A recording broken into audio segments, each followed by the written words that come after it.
Dios le bendiga a todos. Bienvenidos a Biblia Estudio TV, tu canal de las buenas noticias de salvación, tu instituto bíblico virtual. Soy Víctor Cáceres, reportando desde el corazón del mundo, Puerto Rico, para toda Hispanoamérica. Un cordial saludo a todos los santos y fieles en Cristo en todo el universo. Gracias y paz sean para todos ustedes, de Dios Padre y del Señor Jesucristo. Hoy doy gracias a Dios por una oportunidad más que me brinda para poder entrar en sus casas con buenas noticias de salvación, tanto para la iglesia como para todo el mundo. Hoy continuamos con nuestro estudio bíblico, la segunda venida de Cristo a la luz de la Escritura. En los estudios anteriores hablamos de qué es el arrebatamiento y qué es el rapto. Y aprendimos que la iglesia va a ser arrebatada, y no raptada como se ha enseñado tradicionalmente en nuestras congregaciones. Y aunque estas palabras podrían tener significados similares para algunos, sin embargo, de acuerdo con las definiciones, tienen implicaciones diferentes. Y estas implicaciones son las que hacen la diferencia. Hoy continuamos enfocados en la gran tribulación y la iglesia, capítulo 3, segunda parte. Y vamos a escudriñar las escrituras y ver qué nos revela referente a las tribulaciones en la iglesia. Ya hemos definido qué es tribulación. Busque los videos anteriores. También terminaremos de escudriñar el famoso pasaje de 1 de Tesalonicenses 4, del 13 al 18. Y vamos a ver qué es en realidad lo que estos textos revelan en cuanto al retorno de Jesucristo. Y antes de continuar, como siempre, quiero recordarles, y esto lo hago con el propósito de que mantengan en sus mentes esta enseñanza acerca de la nación de Israel. Y esto que voy a decir ahora es para reforzar la enseñanza de que la nación de Israel en el Antiguo Testamento es la sombra de la nación de Israel del Nuevo Testamento. En el Antiguo Testamento dedica al trato de Dios con la nación o la raza escogida, entre otros temas importantísimos que nos revela el Antiguo Testamento. Dios eligió al pueblo hebreo con 3 propósitos. El primer propósito fue para ser el depositario de su palabra. Segundo, para ser testigo del único Dios verdadero a todas las naciones. Y tercero, para que por medio de él viniera el Redentor, es decir, Cristo el Mesías. Todo esto se cumple literalmente en el Antiguo Testamento. Ahora bien, si miramos cuidadosamente estos 3 propósitos, nos daremos cuenta de que son los mismos 3 propósitos por los cuales ha escogido a la iglesia en el Nuevo Testamento. Primero, para ser depositaria de su palabra. La iglesia es depositaria del mensaje de salvación. Segundo, la iglesia es testigo del único y verdadero Dios para todas las naciones. La iglesia es el cumplimiento de la simiente prometida a Abraham. Y tercero, para que por medio de nosotros el mundo conozca y espere el retorno del Redentor de Jesucristo en poder y gloria. Y aunque no voy a abundar en este tema, solamente lo traje para que entendamos lo que siempre les he enseñado acerca de la nación de Israel. Es por esta la razón que debemos de entender que los mismos padecimientos que enfrentó la nación de Israel en el Antiguo Testamento, en particular la tribu de Judá, son los mismos padecimientos que la iglesia ha enfrentado, sigue enfrentando y al final también tendrán que enfrentar, ya que el Nuevo Testamento es la realidad del Antiguo Testamento. Espero en el Señor que hayamos entendido más o menos el mensaje de Dios para ustedes. Y sin más preámbulos, continuamos con el estudio de hoy. Adelante.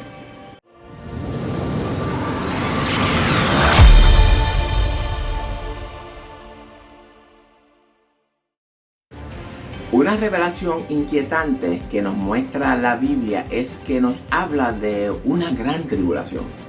Y esta expresión aparece solamente 4 veces en el Nuevo Testamento.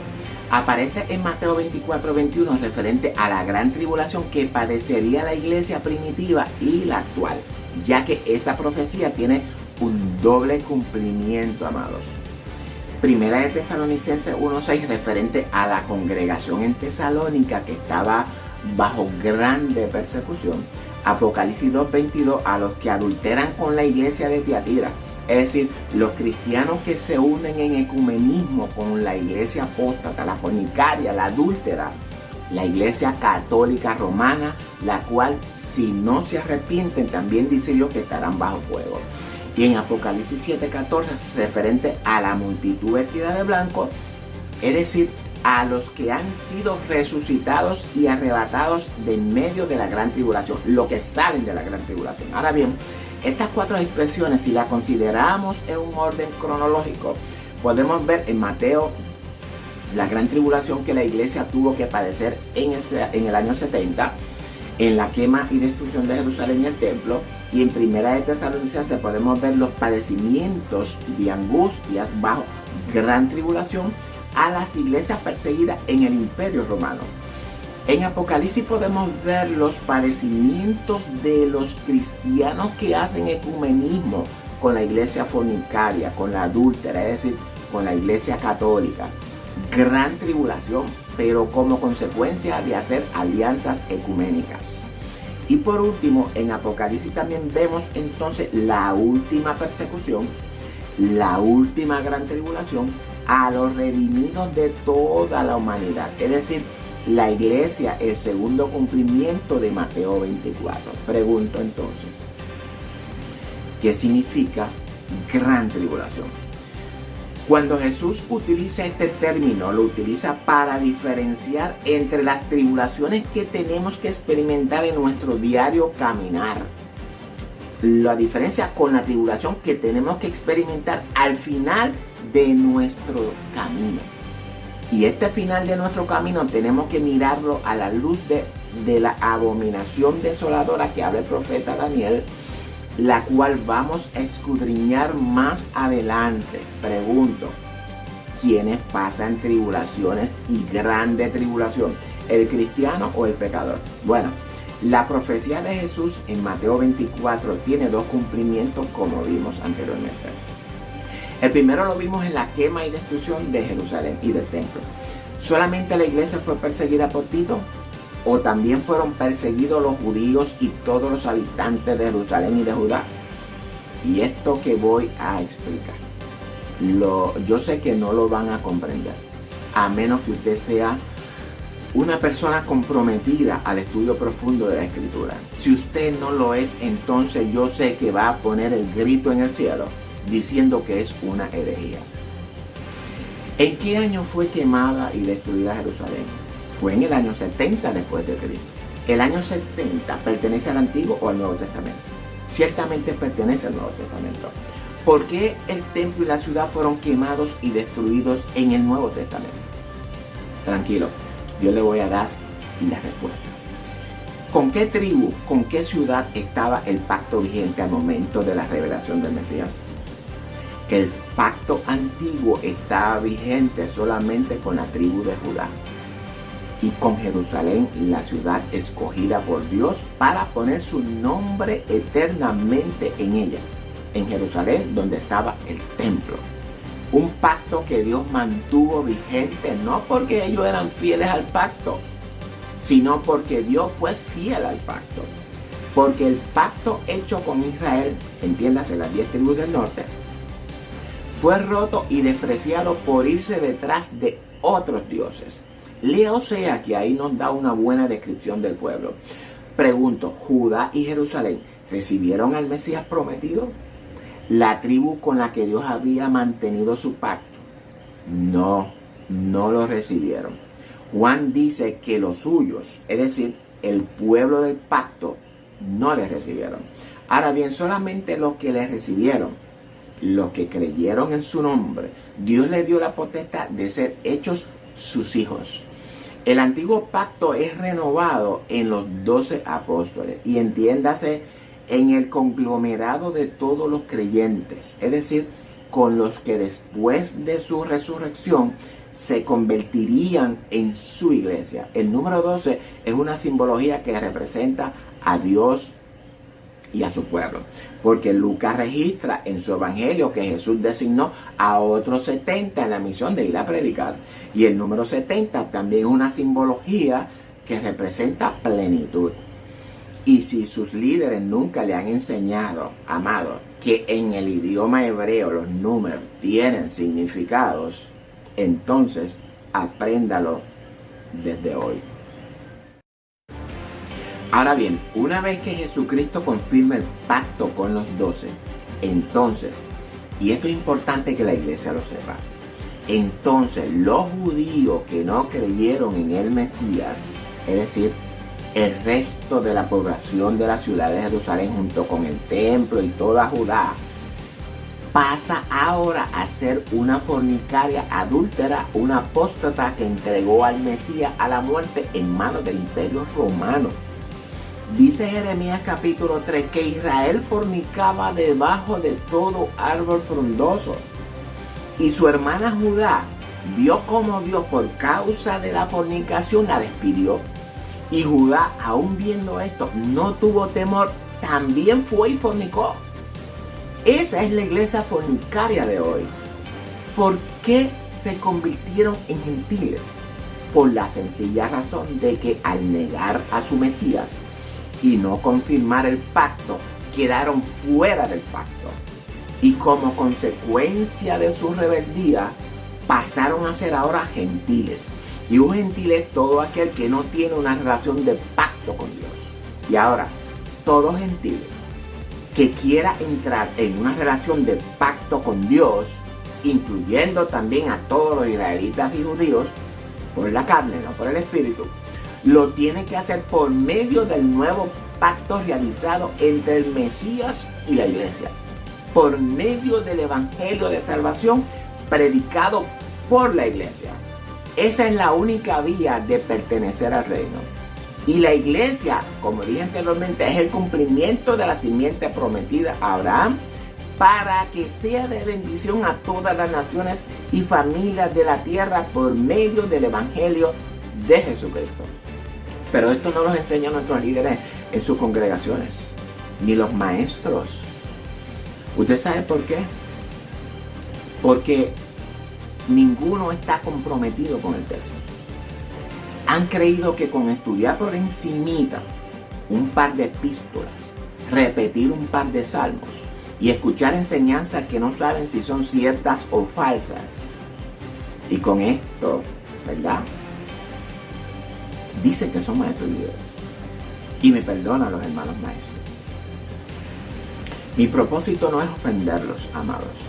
Mi propósito es que despierten, recapaciten, reflexionen y se comprometan con el texto bíblico.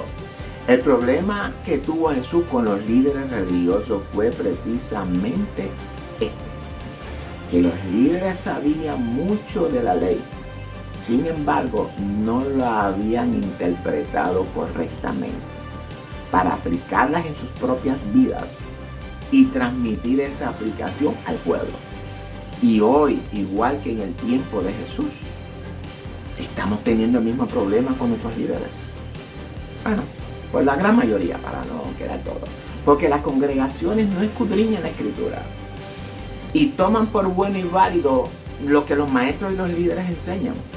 La iglesia no ha aprendido de los de Berea. ¿Por qué traigo esto? Bueno, lo traigo para poder contestar la pregunta. ¿Por qué el templo y la ciudad fueron quemados y destruidos en el Nuevo Testamento? La primera razón la encontramos en Daniel 9:24. 70 semanas están determinadas sobre tu pueblo y sobre tu santa ciudad para terminar la prevaricación y poner fin al pecado y expiar la iniquidad, para traer justicia perdurable y sellar la visión y la profecía y ungir al Santo de los Santos. Y aunque hoy no voy a explicar este texto detalladamente, sino en un próximo estudio, bueno, próximamente, quiero hoy establecer lo que Dios nos está revelando a la iglesia. Este verso 24 se cumplió en el Mesías literalmente y en la iglesia espiritualmente. En el estudio de las 70 semanas lo voy a explicar detalladamente. A las 69 semanas y a la mitad de la semana 70, Cristo renueva el pacto con la iglesia y todos sabemos que fue muerto, enterrado y que resucitó. Ese es el pacto hecho por Cristo con los creyentes. Todo esto terminó a la mitad de la semana 70. Es decir, que nos quedan 42 meses o 3 años y medio en el aire o detenidos en el tiempo, como usted quiera. Ahora bien, un error a propósito que han cometido los romanos es en el calendario. El calendario romano parte desde el nacimiento del Mesías para establecer el Nuevo Testamento o el año 1. Sin embargo, si usted es un estudiante cuidadoso de la Escritura, podrá haber notado que la vida y obra del Mesías fue realizada en el Antiguo Testamento y no en el Nuevo Testamento.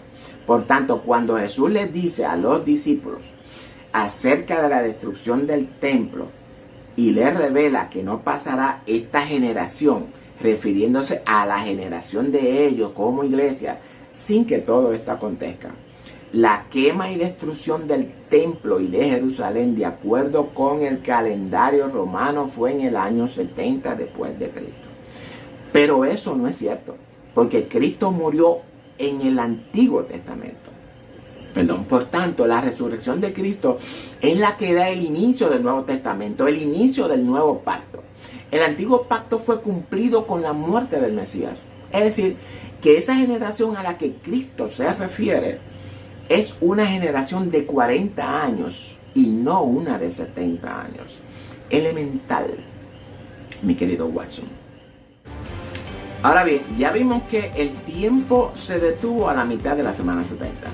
Y repito, si usted es una persona que está comprometida con el texto bíblico profundo, va a comprender lo que voy a decir. Esa generación de 40 años a la que Cristo se refiere tiene un doble cumplimiento. Y ese doble cumplimiento es en el Nuevo Testamento. La generación de 40 años no terminó sin que antes fuera el templo y la ciudad de Jerusalén puesto bajo fuego por el general Tito. Y eso usted lo entiende.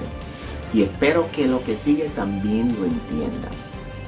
Esa generación de 40 años a la que Cristo se refiere es además una simbología que nos revela el tiempo de la plenitud de los gentiles.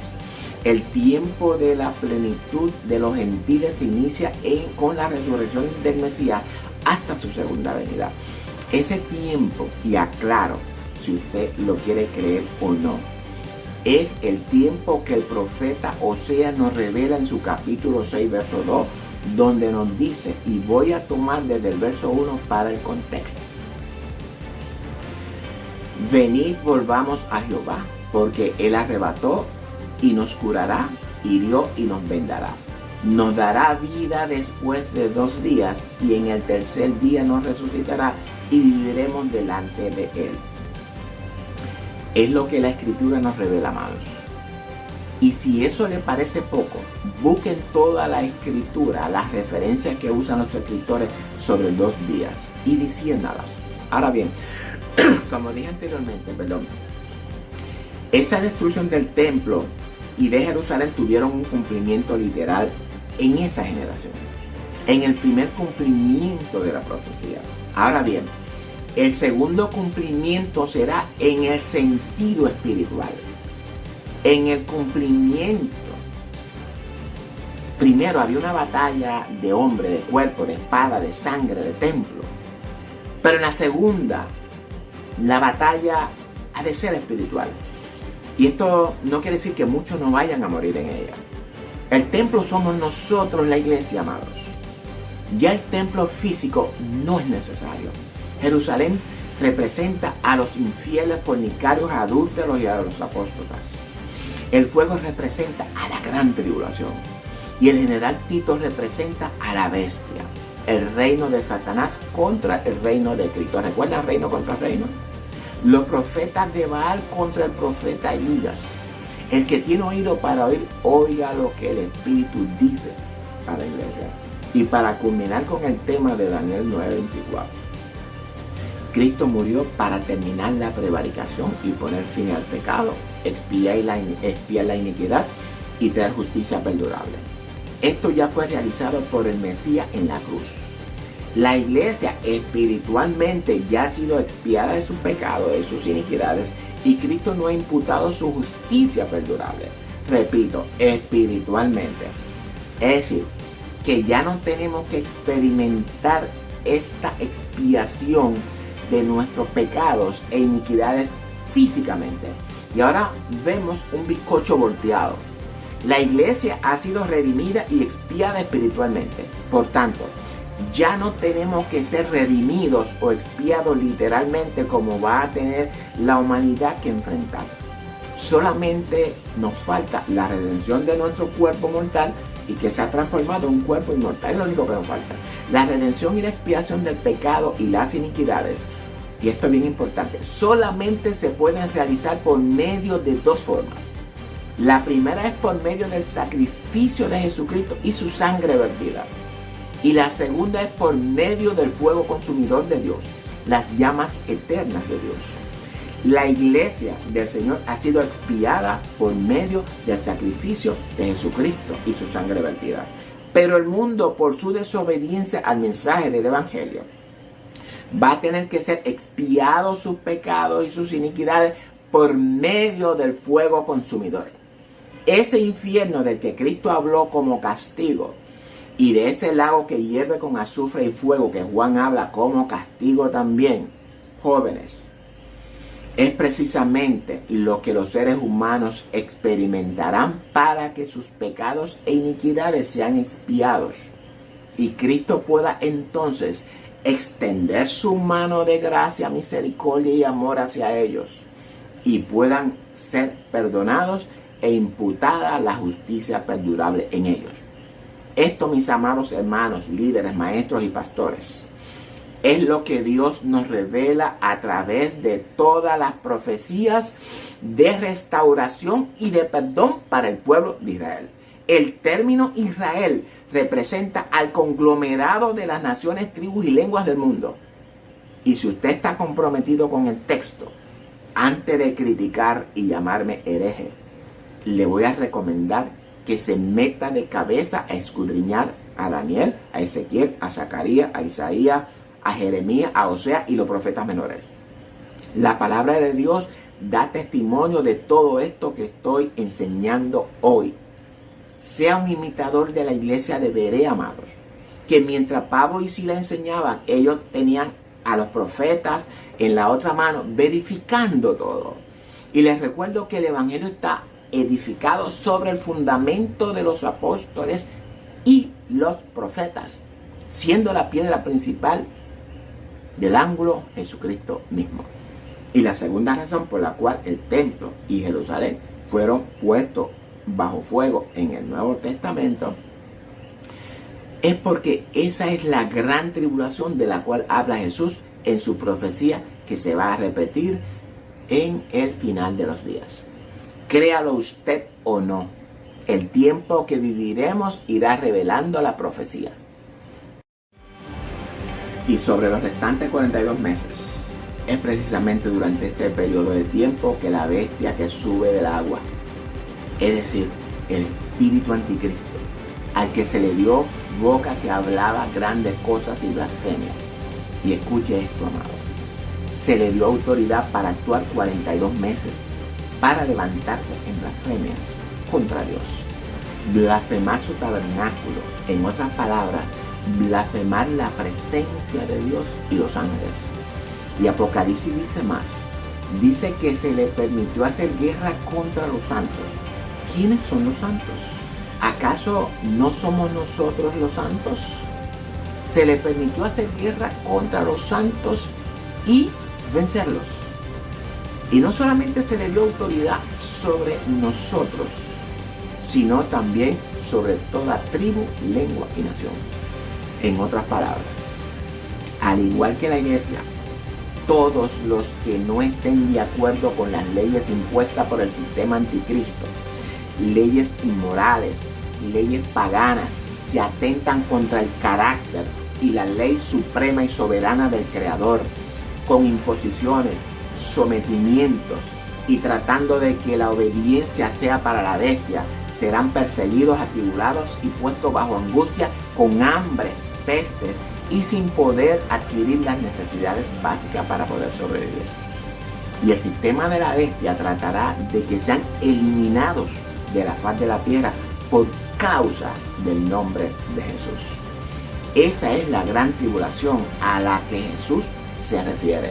La teoría de que Jesús viene a raptar una iglesia para que no atraviese la gran tribulación, amados, es la estrategia satánica más maquiavélica de todos los tiempos. Una teoría que no se vincula con la verdad revelada de Dios a la humanidad. Y termino con esta pregunta: ¿por qué 42 meses?